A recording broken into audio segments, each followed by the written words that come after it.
Hello everyone and welcome to Unacademy. मेरा नाम है शिवांगी गौतम और आज की क्लास में हम बात करेंगे नए digital personal data protection bill के बारे में।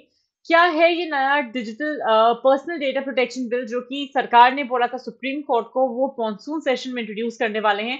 जो पहले पर्सनल डेटा बिल था उसमें क्या क्या चेंजेस करके what is this new digital personal data protection bill for 2022, क्या क्या चेंजेस है वो सब हम आज की क्लास में डिटेल में जानेंगे। अगर हम बात करें ये मुद्दा न्यूज में क्यों था, किस वजह से भारत सरकार या राज्य सुप्रीम कोर्ट इस पर चर्चा कर रहा था। भारत सरकार ने इन्फॉर्म करा सुप्रीम कोर्ट को ये एक नया लॉ आया है जिसका नाम है the digital personal data protection bill 2022। वहां पे हम इंडिविजुअल प्राइवेसी के लिए इसको लेकर आ रहे हैं। रादर ऑनलाइन स्पेस के लिए जो भी हम इस बिल को लेकर आ रहे हैं वो तैयार हो चुका है।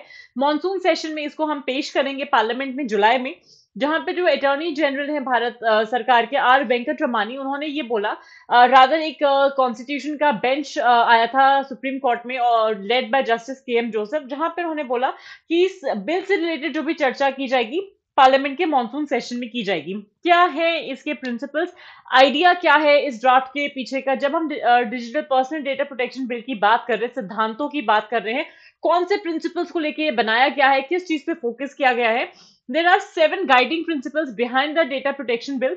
जहां पे जब इसका ड्राफ्ट तैयार किया गया था कुछ इन पर्टिकुलर चीजों का ध्यान रखा गया था। पहला चीज था कि भाई हम पर्सनल डेटा को जो ऑर्गेनाइजेशन से वही यूज करेंगी, that data has to be lawful, transparent and fair to the individuals concern. ऐसा नहीं होना चाहिए at any point of time कि हम किसी भी इंडिविजुअल की प्राइवेसी में दखलंदाजी कर रहे हैं।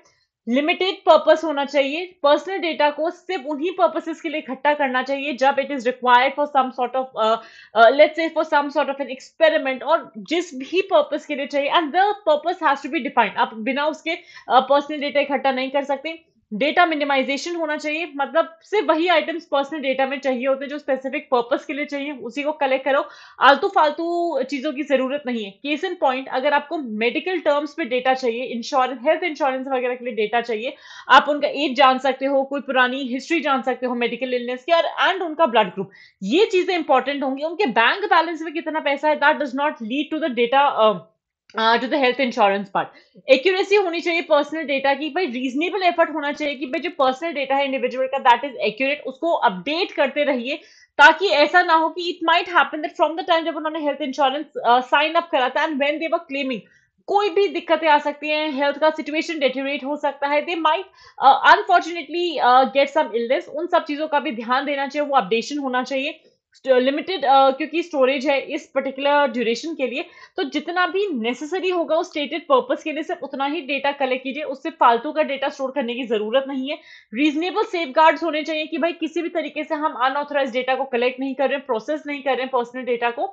और जो भी पर्सन डिसाइड करेगा what is the purpose, what is the means of collecting this personal data, उनको अकाउंटेबल होल्ड करना चाहिए फॉर द एंटायर प्रोसेस। ऐसा नहीं होना चाहिए कि अगर मुझे just for the sake of knowing what every person income is, या उनके पास कितनी प्रॉपर्टी है, just for like an activity और for no other reason I am just collecting that data, that is not allowed. You will be held accountable in case अगर मेरे द्वारा इकट्ठा किया हुआ डेटा किसी गलत काम के लिए यूज हो रहा है।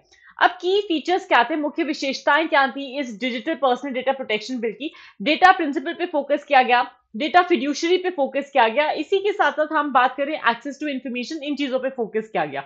जब भी हम बात करते हैं डेटा फिड्यूशरी की, जब भी हम बात करते हैं डेटा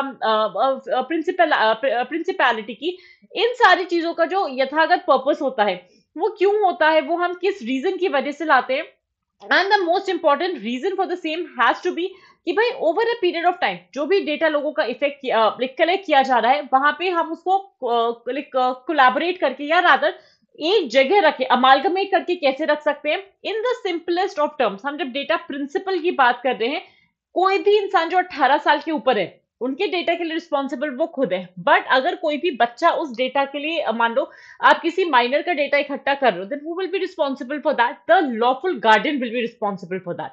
डेटा फिड्यूशरी की अगर हम बात करते हैं, this happens for a specific part, जहां पे हम एक एंटिटी की बात कर रहे हैं कि भाई आपका पर्सनल डेटा कोई कंपनी कोई फर्म ले रहा है, एक पर्टिकुलर पर्पस के लिए आपके डेटा को यूज किया जा रहा है। एक्सेस टू इन्फॉर्मेशन, ये सब कुछ जहां पे हम बात करते हैं right to consent, right to erase, right to nominate, access to information, ये चारों के चारों आते हैं राइट ऑफ इंडिविजुअल्स के अंडर। यहाँ पे ये इंश्योर किया जाता है कि भाई बेसिक इंफॉर्मेशन का आपके पास एक्सेस होना चाहिए। इंडिविजुअल्स को अपना कंसेंट देने की जरूरत है कि भैया हमारा डेटा आप यूज कर भी सकते हैं या नहीं। आप इरेज का रिकॉर्ड रख सकते हैं कि भैया आप इरेजर कर दीजिए, करेक्शन कर दीजिए अगर आपको लगता है कोई गलती है उस पर्टिकुलर डेटा में। राइट टू नॉमिनेट मतलब जहां पे भी अगर हम बात करें कि आपको लगता है कि आप in the event of incapacity, in the event of the death of an individual, आप नॉमिनेट कर सकते हो कि आपकी जगह वो पर्टिकुलर डेटा कहां पे कैसे यूज हो सकता है।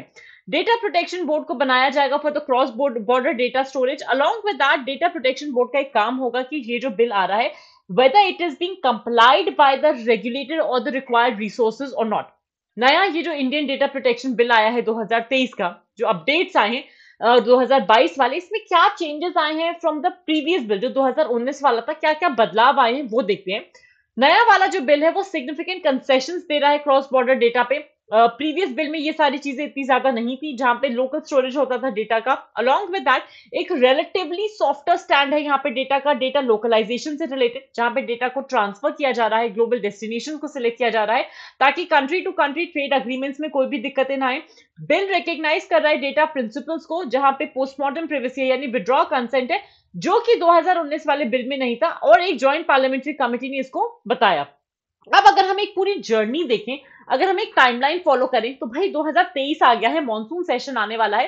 किस तरीके से ये बिल की शुरुआत हुई? 2017 से लेकर 22 तक काफी सारे चेंजेस आए इस पर्टिकुलर बिल में।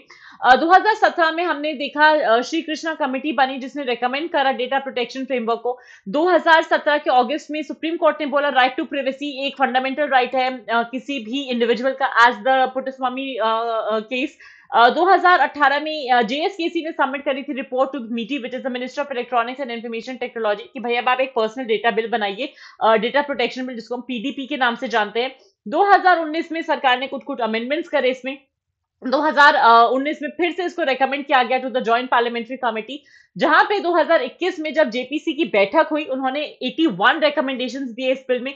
2021 में ही रिकमेंडेड बिल आया, विड्रॉ कर लिया सरकार ने 2021 में जब ये बिल को टेबल किया गया तो 2022 में उन्होंने बोला कि भाई एक्सटेंसिव चेंजेस आए हैं जेपीसी का, इतना कुछ नहीं होना चाहिए।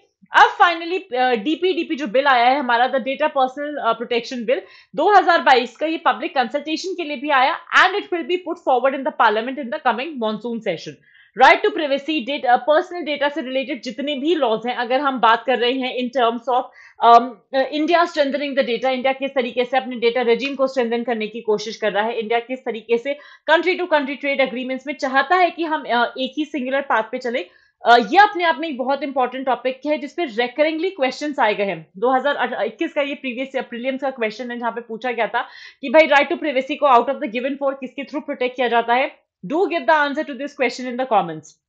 फिर 2018 में भी ये क्वेश्चन आया था राइट टू प्राइवेसी से रिलेटेड कि भाई ये एक इंट्रिंसिक पार्ट है लाइफ ऑफ पर्सनल लिबर्टी का, तो आपको इंप्लाई करना था कि भाई इस अब स्टेटमेंट का मतलब क्या होता है।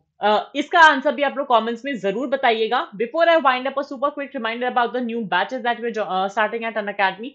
हम लोग अप्रैल 14 से एक अनलॉक 2023 तक का ऑफर लेकर आए हैं जहां पे आपको 20% का ऑफ मिल सकता है यूजिंग द कोड इधर अनलॉक 2023। अलॉन्ग विद दैट हमारा आरएम बैच स्टार्ट हो रहा है जिसमें आप कोड यूज कर सकते हो शिवजी लाइव, SHIVGLIVE। 13 अप्रैल से ये बैच स्टार्ट होगा and you will get a discount of 10% using this particular code. आज की क्लास में मेरी तरफ से बस इतना ही। Stay tune for more at Unacademy. Have a great day everyone and thank you so much.